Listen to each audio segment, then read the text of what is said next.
ఒక ఊహించని వింత అతిథి మన ఇల్లు లాంటి సౌర కుటుంబంలోకి దూసుకొచ్చింది. దాని వయసు ఎంతో తెలుసా? మన సూర్యుడు, భూమి, అసలు మన మొత్తం సోలార్ సిస్టమ్ పుట్టకంటే 600 కోట్ల సంవత్సరాల ముందే ఇది పుట్టింది. ఒక చిన్న బస్సు సైజులో ఉన్న ఈ వింత రాయి అంతరిక్షంలో లైట్ స్పీడ్ కంటే వేగంగా దూసుకుపోతూ నిన్న రాత్రి మన భూమికి చాలా దగ్గరగా వచ్చి వెళ్ళిపోయింది. దీని వెనక ఉన్న రహస్యం ఏంటి? అసలు ఇది ఎక్కడి నుంచి వచ్చింది? జేమ్స్ వెబ్ టెలిస్కోప్ దీన్ని స్కాన్ చేసినప్పుడు బయటపడ్డ నిజాలు చూసి నాసా శాస్త్రవేత్తలు భయపడుతున్నారు. రాత్రిపూట ఆకాశంలో చూస్తే మనకు నక్షత్రాలు ఎంతో ప్రశాంతంగా కనిపిస్తాయి.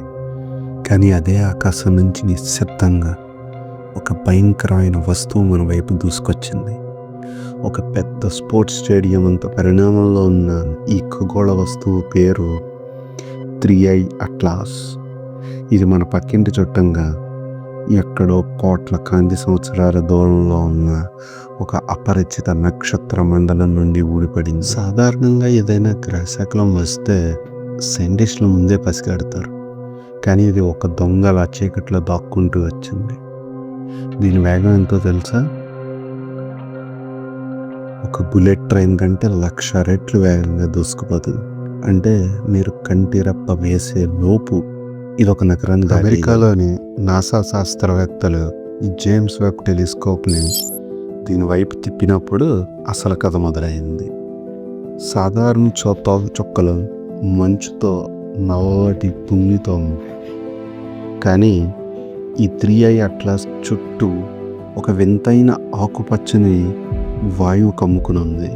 అది సాధారణమైన వాయువు కాదు, అది ఒక రకమైన డ్యూటీరియం మిశ్రమం. దీన్ని సులభంగా అర్థం చేసుకోవాలంటే మన ఇంట్లో వండే వంటగదిలో ఉండే పాత సామాన్లు ఒకలా ఉంటే ఎవరో ఒక కొత్త వ్యక్తి వచ్చి ఒక వింత డిజైన్ ఉన్న గిన్నెను పెట్టినట్టు ఉంది. ఈ రసాయన నిర్మాణం మన సౌర కుటుంబంలో ఎక్కడా లేదు. దీని అర్థం ఏంటో తెలుసా? ఈ తొక్క చుక్క పుట్టినప్పుడు అసలు మన సూర్యుడనే నక్షత్రమే విశ్వంలో లేదు. మన భూమి మట్టిగా కూడా మారక ముందే ఇది అంతరిక్షంలో ప్రయాణం ప్రారంభించింది. శాస్త్రవేత్తలు దీని ప్రయాణ మార్గాన్ని లెక్క కట్టినప్పుడు మరో షాకింగ్ నిజం తెలిసింది. ఇది మన దగ్గరికి రాకముందు దాదాపు 60 వేర్వేరు నక్షత్ర మండలాలను దాటుకుంటూ వచ్చింది. ఒక మనిషి ప్రపంచవ్యాప్తంగా 60 దేశాలు తిరిగినట్టు ఇది విశ్వంలో 60 నక్షత్రాల చుట్టూ తిరిగి ఇక్కడికి చేరింది. బహుశా ఆ నక్షత్రాల చుట్టూ తిరిగే గ్రహాలపై ఏలియన్స్ ఉండుంటే వారు కూడా ఈ వింత వస్తువుని చూసి ఉండొచ్చు. ఇది కేవలం ఒక రాయి కాదు, విశ్వం యొక్క సుదీర్ఘ చరిత్రను మోసుకొస్తుంది. ఒక మెమరీ కార్డ్ లాంటిది.